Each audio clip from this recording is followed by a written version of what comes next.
we have to do some cleanups, like let's get in between this because we're trying to show this. Wait, is it? Wait, one more. Okay.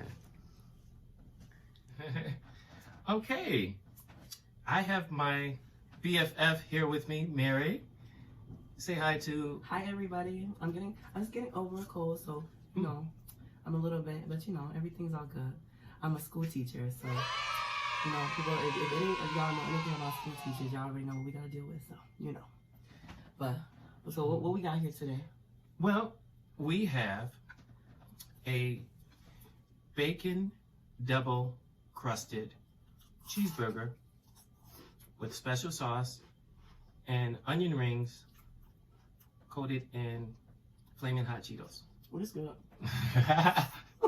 Can we say grace? You know, we have to do our prayers.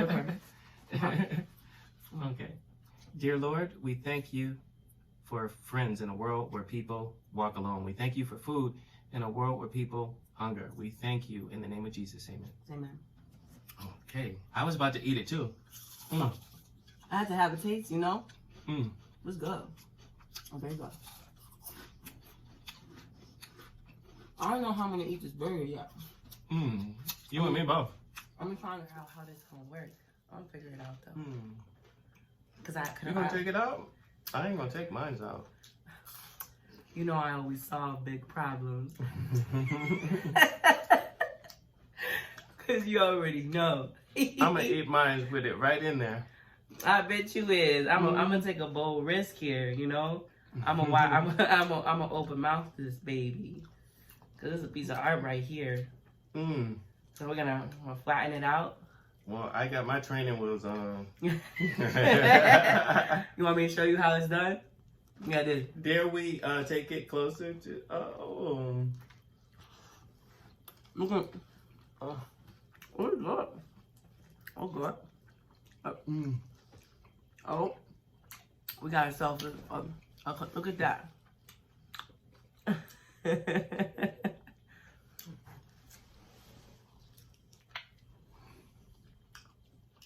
How you enjoying it, Jimmy? I'm enjoying it. Oh yeah. This is my happy dance. This is when you eating, you happy, you know, got the food in your system, functions and whatnot.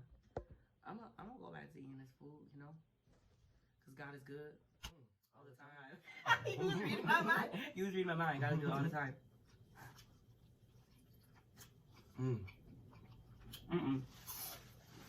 We got. Am I ready? Ready for your close up. Oh boy. Oh. The, you should be posting your recipes. The bacon makes it really moist and juicier than I expected. It's like fall apart juicy. Where you get these tomatoes from? They're juicy too. I got them from the co-op. You got a little bit of mess on me? A little bit?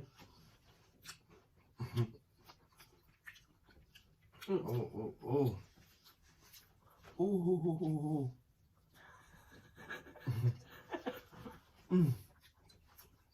This is the messiest sandwich I've ever eaten in my life. Messy don't mean a bad thing. That's okay. That's extra love, you know? It's a little bit mess. That's that extra love. Boy, oh boy.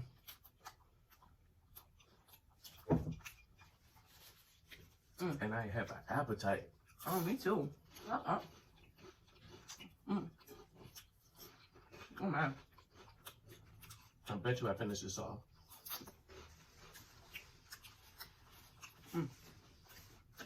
How was your day today? It was interesting. Was it interesting? Because I had a 10-page paper to do. And I was up all night the night before working on it. and I got it done. But the crazy thing is now you just hit share For the paper? for your paper, and then the professor can see it. Like on Google Drive. Mm-hmm. Oh yeah. You just hit share. I love Google Drive. Ever since I figured out Google Drive, my life has changed dramatically. Because like Google Drive, like you could share it with your friends, so they could also edit it for you or help you out, and they could like see your paper from like the inside of their bedroom. Google Drive is an amazing thing. I'll be honest with you. I kept working on that sucker. I figured I shared it. So if he saw it when I shared it, anything that happened after that was extra. You could see the person who viewed it last. Really? So you could see when your professor saw it. At what time, too. But one time I had one of my professors look at my paper at like 3 in the morning. I was like, why are you up? I look at him like, this old crazy lady. It was like 3 in the morning. I was like, you should be asleep right now. What's going on? It's like Tuesday. What are you doing? I get some of that meat in the ring. Is it gonna work out? The ring. The ring of fire. Because, you know, because the Flamin' Hot Cheetos. These are the rings of fire. This is the sloppiest sandwich I've ever had. I was gonna say, is this called the sloppy toppy? You young people. Young people. This is the sloppy toppy. Okay. Young people. It was a joke. It was a joke. You know, we all right. We good people out here, you know. But I said what I said. Young people. I'm old at heart. What you talking about? You're very mature for your age, and I'm very proud of all your accomplishments. Thank you. You know, like I told you before, I never really think it's an accomplishment until I put my shoes and until I put myself into someone else's shoes that's my age. You know, let's see people my age. 24, by the way. You know, don't let this. Young enough to be my daughter. You know, it's okay. But you know, I see people my age, and you know, they out here acting a fool. You know, doing just I don't know, a mess. They're all a mess. You know. That's why I'm proud of you. But you know, I never really put it into perspective until I hear it out loud. You know. Oh my God. You know, to go straight to college from high school, and then get your bachelor's, and then go to master's. Oh, Mary, you're lucky. And I'm like, lucky? Lucky is winning the lottery. I was like, I worked my ass off. Where the hell is the luck? I was like, somebody better go find me that horseshoe. Where you see the luck, Jim? No. Luck is stuff that's handed to you. That ain't no luck. You know? When you're busting your ass off, your booty, when you busting, you know, everything off, everything you're working hard for, you know, going straight to school, to college to get your bachelor's, then going for your master's. I want to eventually get my doctorate before I'm 30. But when you're doing all this, all that is hard work. You know? I wish you know, what's that lady from Full House? Oh, the one that cheated on the thing? On the test. What's that lady? Becky. I know her name is Becky. I don't remember her real name. Becky with the good hair? Becky with the good hair. See, now that is luck. Her daughters got into school because she paid for it. The devil is a lie. Well, they call that, what's the name of that? Privilege? No? With the Ivy League schools, where they can go to the Ivy League schools and they have, they come from families that have paid into, like, what's the name for it? If your family has been a contributor to a school. You're not talking about nepotism, are you? No. That's something. Merit. Is it merit? I can't remember what it is. I didn't know that there was a word for that. It is. There's a term associated with when your family has contributed a lot of money to a college and you can get in, you know, and get precedence over other people. Really? Is your subscribers gonna figure out what the word is? Because I don't know what the word is right now. Well, they're more than welcome to leave a comment to tell me what that term is because my mind goes and I can't remember. But what I would like to talk about is Mike Napoleon. See, lately, I've been trying not to dig myself into politics because every time I look in the news and look something about... Well, for years he had to stop and frisk in New York City. Oh, he was the reason for that. And but now, that violates the Fourth Amendment rights. well, he was able to get away with it based on the state rights, judicial rights within states. That really don't make no sense because the Fourth Amendment, it actually came from, my students. They did a presentation on this. Mm-hmm. It was TIO, and I don't know. It was TIO versus one of the states, and it was about a girl who brought her backpack in to school and she had cigarettes and marijuana in her backpack. And the parents sued the school because they said that they shouldn't have stopped and searched and frisked her, But technically, the school had won because in school you're technically jeopardizing other people. But it was funny because one of my students' comments was because we asked them follow-up questions on their presentation and stuff, and we asked them questions like, how do you think this law affects people outside of the school, or how do you think it should affect them? And they said, that's my property. If I'm outside of school and it's not affecting other people, that's my property. It's my business. And it kind of goes to the same principle in New York City. These are people minding their own business in the open, free world. Ain't no reason why people should be getting stopped. But the thing is that he's trying to rescind his decision that he stood by for years and discriminated against people, and particularly black men, younger black men between the ages of 18 and 25. And so now he's trying to say, oh, well, I made a mistake. But my thing is this, is we need a president that's able to project the outcome of his decisions. We don't need a president that is short-sighted and can't understand what he's doing at the time and the repercussions behind it. How can you be a president of a country and you can't make a decision and see how it's going to have a long-term effect? Well, the type of president we have now. Donald Trump? Well, I don't think that's going to happen anytime soon. So, good luck with that. You know what I mean? I have to go through hell and high water for that one. I don't know about that one. That's a long shot. Yeah, well, You might as well ask Michelle to run for president because Barack can't come back. Yesterday on President's Day, I took a drink to my president, Barack. I think it'd be a great idea if Michelle ran. I think it's a better idea than Hillary running. But the thing is that family has been through hell. Americans who didn't like that family put that family through hell, I would understand why she doesn't want to run. Because I wouldn't want to go through that stress, Because, her husband went through that stress and she would have, it would be all hell. Yeah. I would love if she ran, though. That would be great. I'm like, I would vote for her. I get my ass out of bed and go run to the voting polls. I'm going to vote for you. I voted for Hillary Clinton. I mean, I really did. But, it just became a thing of, messy politics that caused her to lose. And, Yeah, but Hillary really wasn't. It was kind of like two wrongs don't really make a right, Trump wasn't that great and Hillary wasn't that great. I don't really think either of them, even her winning, wouldn't really done any significant difference. The lesser of two evils. Yeah. So I don't really think it would have done that big of a difference. It would have stayed stagnant, unfortunately. I just hope that with these new elections, people use their brains, because it's not just about the presidential elections, it's about what goes before that to even get those people up there. Like a lot of people want Bernie to win and blah blah blah. I like Bernie Sanders. There's a lot of shady things with him too. I don't know about him. I really wanted that O'Rourke guy. I don't know. Was that his name? No. Was that his name? Enough about politics. You know how he was making a comment about my eyebrows earlier? They're microbladed. I like it. I like it a lot. But you remember you wanted to microblading. You know what microblading is? No. So microblading is like semi-permanent tattoo.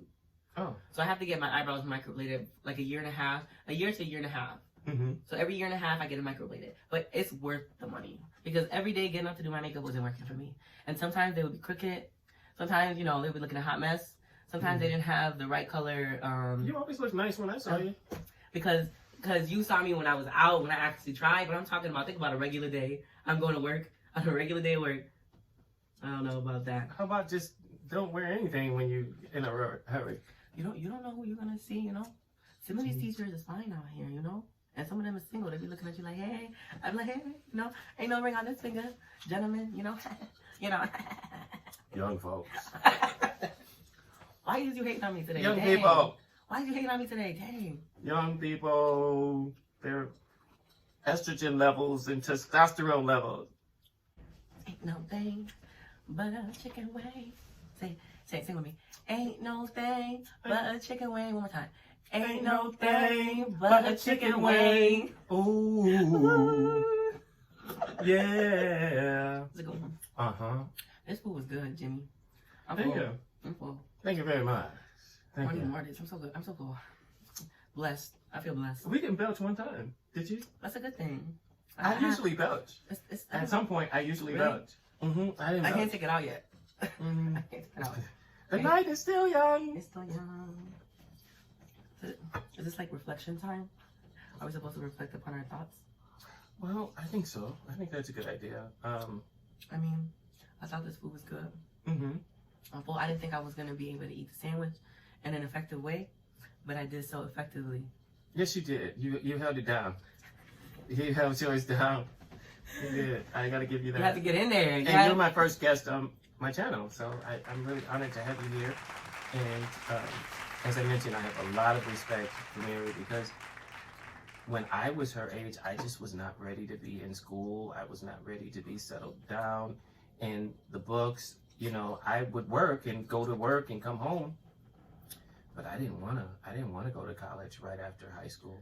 You know, so, you know, I talk to young people and I always say, you know, if you can get it out of the way early, if you're mature enough, get it out of the way because you're just, you know, prolonging the inevitable. And so she was one of those individuals that had her head on straight at an early age. And I just, I like that young people, you know, want to be around me because I'm 48 years old. I'll be 49 this year, you know. Look, like I said before, sometimes young people, what they want is they want that quick, that easy money. And they think about the short-term goals. But then they don't think about the long-term goals, you know? Mm-hmm. Like, why am I going to school? Because I want to make $12 an hour for the rest of my life, you know? Yeah. Like, some people, they always think about that quick, that easy money. And yeah, you don't always have to go to school to make a lot of money, but you still have to build something of yourself. Sometimes, you know, young kids, they jump from job to job, and it's like they're not even entry-level management positions, they're just like regular jobs. And they're like, why am I not going anywhere? Because you're not even building your resume, you know? And see, that was me. Like, but the fact that you figured it out early on, like, I figured it out when I was like a supervisor at my job, and I was like 19 years old. And I'm like, wow. And then minimum wage jumped from $3.35 an hour or something to $5.25. What? It used to be that low? What is that? That's how old I am. Boo! Boo! Bye! That's how old I am. Damn! What the hell is that? That sounds like slave labor. What the hell is that? $3 an hour. What the hell did $3 even buy you back in the day? $3.35 an hour back in the 80s. What could that even buy you? Was a rental at Blockbuster? Well, if you lived with your mama, you could probably, you know, survive. Which is the case with me. But I got a supervisor position, and the supervisor position paid $5.25 an hour. But when they raised minimum wage, I think they raised it to like $5.25, and I was getting $5.35. So they didn't change how much the supervisors were making, even though the minimum wage had increased. That so don't sound like nothing different from now. Right. So I was supervising people and making like 10, 20 cents more an hour than they were. Oh, hell. So that's when I realized that I needed to go back to school. That's when I realized I did. Mm-hmm. See, my mom, she divorced from my biological father. And after she separated, she moved here to Puerto Rico. So it was me, my brother, and her. And luckily, like, after a year, she met my stepfather. But still, there was that year when we had to go through, like, trials and tribulations. And, like, I saw what she went through. And I just didn't want to go through the same thing. Right. So I kind of just learned from her mistakes. And not to make them again, you know? So that's why I was like, you know, let me take my ass to school now. And, you know, even though me and my mother don't get along, she's proud of me, you know? Absolutely, I'm sure. It's hard out here for a pimp. And you already know. You already know. It's hard out here for a pimp, you know? These nails and everything paid by me. These microbladed eyebrows, me. Tell them, Jim. They don't know, but they need to know. It's hard out here for a pimp, you know? We gotta tell these hoes like it is, you know? Tell them like it is.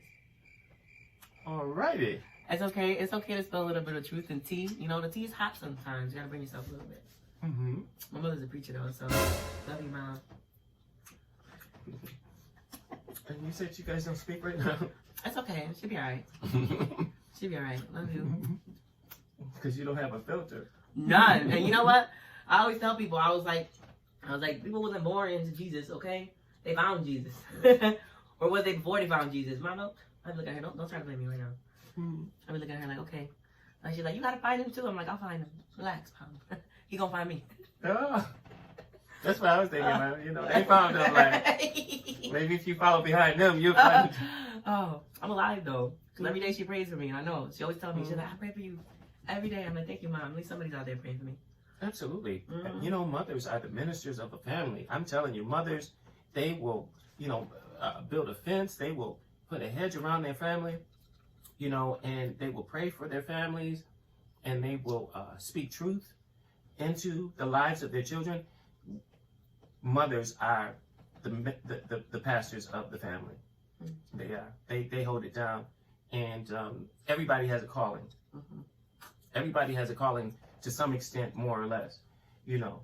And the Bible says the least among you are the greatest, you know. And so, you know, we have to honor, you know, parents. We have to honor what they do, you know, because it takes a lot of sacrifice. It do, you know. And I never realized how much sacrifice it took until I saw my friends with kids. And I'm like, ooh. I be looking at them like, oh, is that what my mother went through? Oh, Lord. that was tough.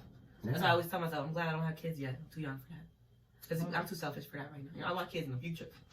I'm talking about, not right now, the future. Because some of these men out here, they're trying to trap me. Oh, no. And some people don't believe that. Some people think, oh, it's just women that trap men. Hell no. That's a lie. That's a lie. Well, that's all a lie. Woman, they see a good woman. They see a woman with money or making something of herself. They're trying to trap you too. Don't let these guys fool you out here, ladies.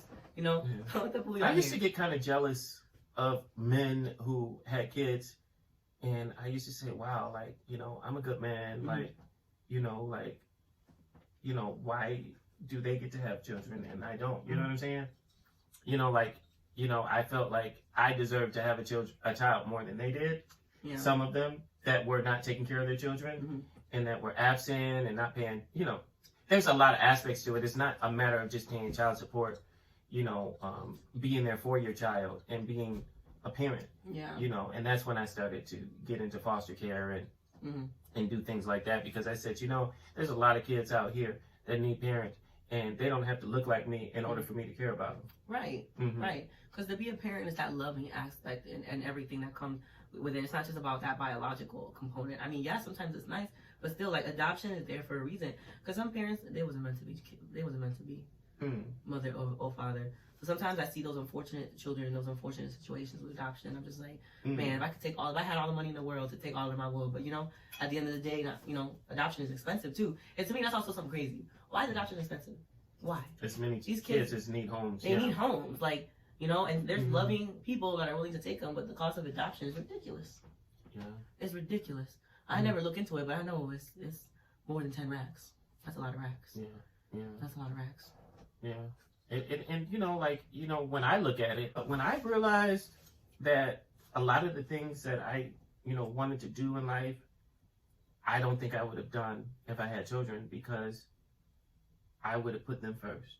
I wouldn't have traveled, you know, pretty much all over the world. But aren't you also still thankful for those experiences? I am, but at the same time, I can understand how maybe I didn't have the foresight to understand that I had to choose whether to have children at that time or whether to have a career. But remember, you know what God says too. Everything happens for a reason. So, you know, you just take everything with stride. You know, everything happens for a reason. So, you know, maybe those experiences in your life is more important right now than having a child. And having a child right now, it's not too late for you. Well, so it's kind of too late. Well, no, especially if you're thinking about adoption, because you can adopt. Well, yeah, you can adopt. You know, because you know how many adolescents need adoption, because everybody wants babies. So it ain't too late. It ain't too late. It ain't too late. I don't know if I want to have biological kids at my age, because they might come out with rigor mortis. To be honest, I've always what was that? What the hell? Stop blaming me. But you know how, but like, seriously though, like, you know how many children there are right now that need to be adopted, but everybody's so focused on having babies that, you know, nobody wants to adopt a 7 or 8 year old. Those kids need parents too. They do. You know, to be honest, I don't know if I'll have children. I know I want children, but you know, for me, adoption also might be an option for me because I don't know if I wanted to pop it out. I don't know if I want to put my body through that. Because the lady who did my nails, shout out to Lena at the Galleria Mall, you know, she does it all the time, you know. That's how she do, you know, fire and who.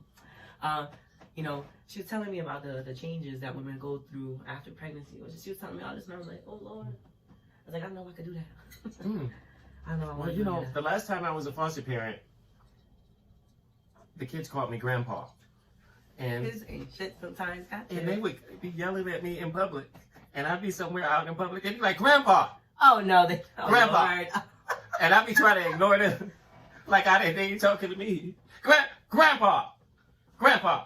And I'd be like, you know, like, wow, like, I'm seriously technically old enough to be their grandfather. You know? These kids ain't shit. When they call me grandpa. Grandpa. And you know you hear me. You know. And I'd be talking to a female, you know, when I was over there. You know, grandpa.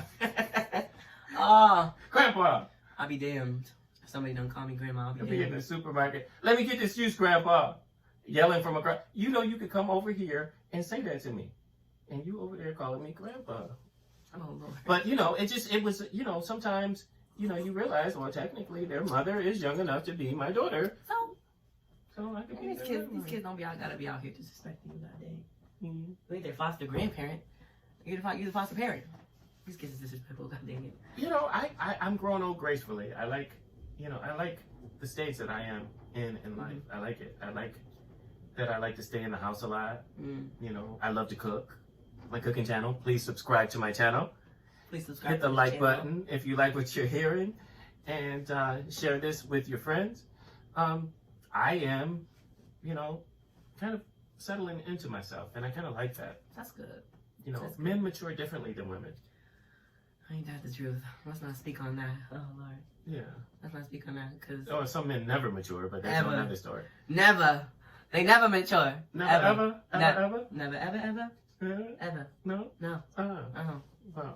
Oh, you'd be like, God damn, who the hell raised you? You can look at some of these men and still acting like they're their children. Like, who raised you? Well, you can't blame... Yes, you can. Yes, you can. Because...